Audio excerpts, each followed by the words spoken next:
राधे कृष्णा आप सभी को। कार्तिक मास महात्म्य अध्याय 24 और 25। धनेश्वर की कथा सुनाने के पश्चात नारद जी ने कहा, हे राजा पृथु, अब मैं आपको भगवान के मंदिर में दीपदान करने तथा झाड़ू लगाने का महात्म्य सुनाता हूँ, जो एक समय मुझे ब्रह्मा जी ने बताया था। अत्यंत गोपनीय इस कथा को आप ध्यानपूर्वक सुनिए। अत्यंत प्राचीन काल की बात है। चंद्रवंश में जयध्वज नाम का एक अत्यंत प्रतापी तथा प्रभु भक्त राजा राज्य करता था।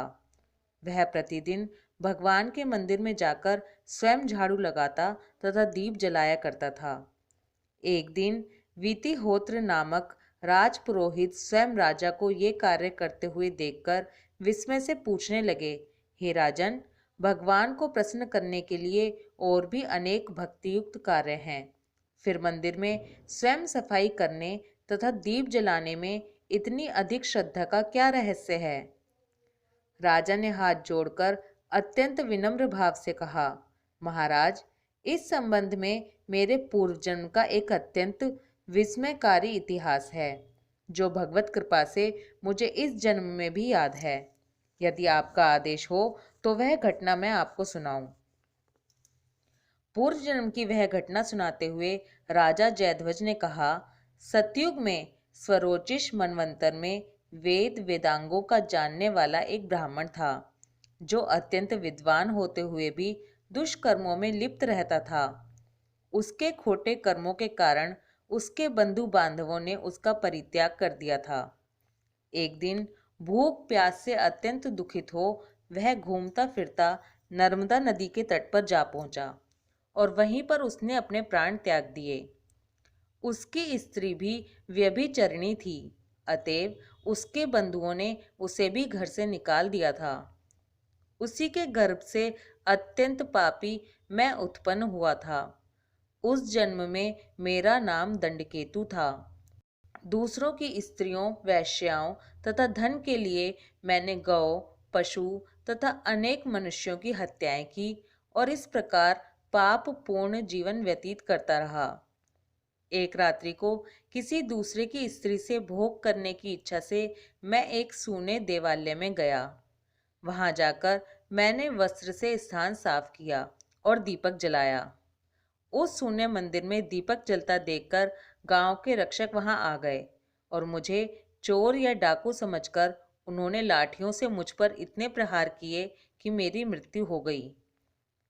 प्राण निकलते ही भगवान के दूत वहां आ गए और मुझे सुंदर विमान में बैठाकर बैकुंठ को ले गए।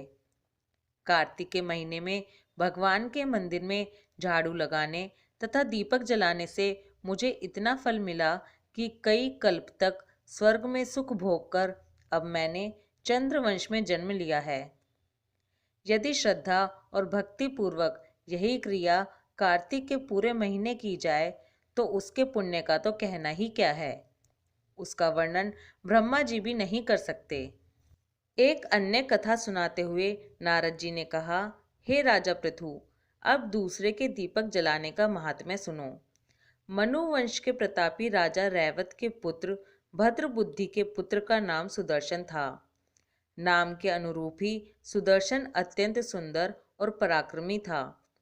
भद्रबुद्धि की राजधानी नर्मदा के तट के समीप महेंद्र पर्वत पर थी। एक बार शिकार खेलने के लिए सुदर्शन अपने साथियों के साथ वन में गया। घूमते फिरते हुए उसने नदी के उस पार एक सुंदर कन्या को देखा तो साथियों को वहीं छोड़कर घोड़े पर सवार होकर तत्काल नदी के उस पार जा पहुंचा।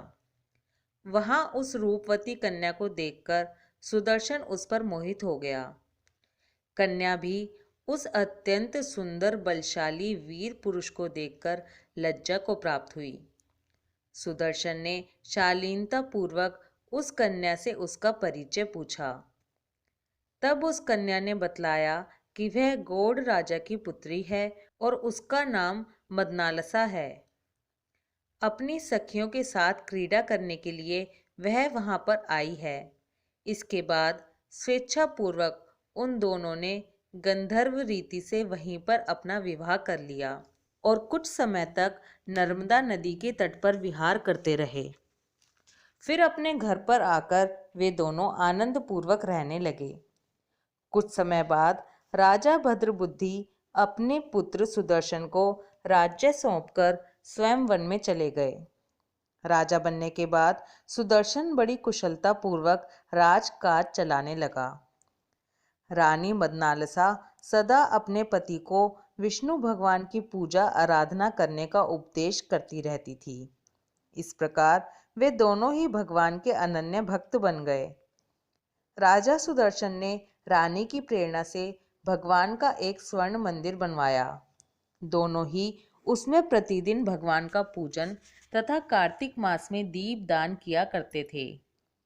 एक दिन रानी मंदिर में दीप जला रही थी कि उसी समय राजा ने उसे बुलाया, परंतु दीपक जलाकर आने में रानी को देर लग गई।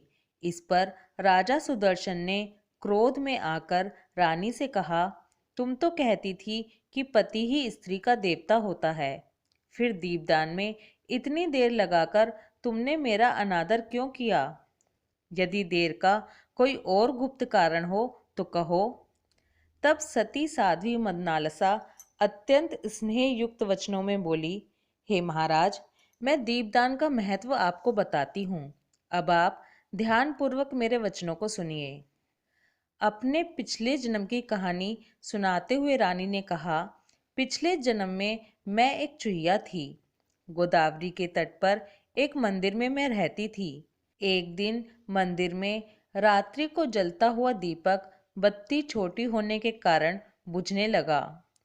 मैंने घी खाने के लोभ से बत्ती मुंह से पकड़कर उठाई। मेरा ऐसा करने से दीपक की लौ तेज हो गई, परंतु उसके साथ ही मेरा मुंह भी जल गया।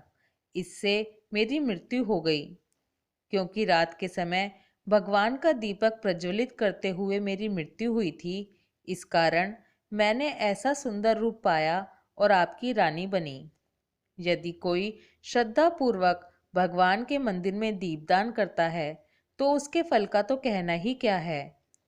अपनी रानी के मुख से यह वचन सुनकर राजा सुदर्शन ने आजीवन कार्तिक मास का व्रत करके भगवान के मंदिर में दीपदान किया और अंत में वैकुंठ को प्राप्त हुआ। कार्तिक मास महात्म्य अध्याय 24 और 25 समाप्त। ओम नमो भगवते वासुदेवाय नमः। राधे कृष्णा।